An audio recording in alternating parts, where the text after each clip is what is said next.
আইন কমিশনের সঙ্গে আলোচনা ছাড়াই আইন তৈরি করা হয় বলে মন্তব্য করেছেন প্রধান বিচারপতি এস.কে. সিনহা।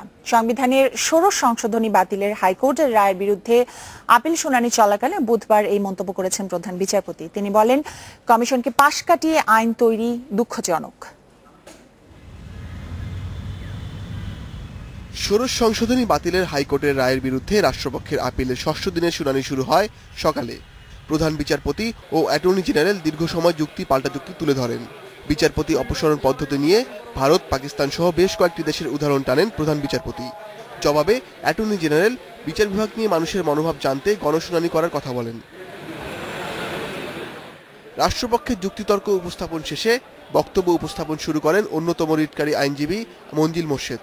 এ সময় প্রধান বিচারপতি বলেন, আইন সম্বন্ধে বেশিরভাগ সংসদ সদস্যের অভিজ্ঞতা নেই।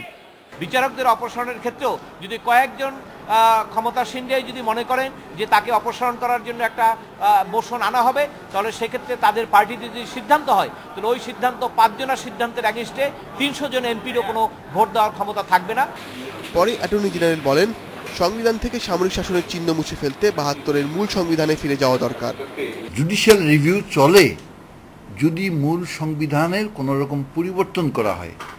এই ক্ষেত্রে যেহেতু সংশোধন করে আমরা মূল সংবিধানে ফিরে গেছি, সেখানে আর এই ব্যাপারে বিচার বিভাগের কোনো কথা বলার অবকাশ নাই। এই মামলায় নিজেদের বক্তব্য উপস্থাপন শুরু করেছেন অ্যামিকাস কিউরিরাও। ৩ অ্যামিকাস কিউরি তাদের লিখিত বক্তব্য জমা দেন। আদালতে বক্তব্য দেন আরেক amicus curiae barrister Amirul Islam.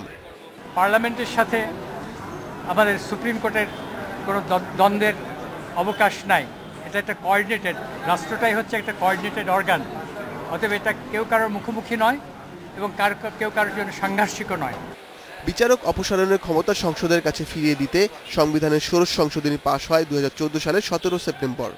পরে এর বৈধতা চ্যালেঞ্জ করে রিট হলে ২০১৬ সালের ৫ মে ওই সংশোধনী অবৈধ ঘোষণা করে হাইকোর্ট। রায়ের বিরুদ্ধে ২০১৬ সালের ২৮ নভেম্বর আপিল করে রাষ্ট্রপক্ষ। Ashik Hossain, Independent News, Dhaka.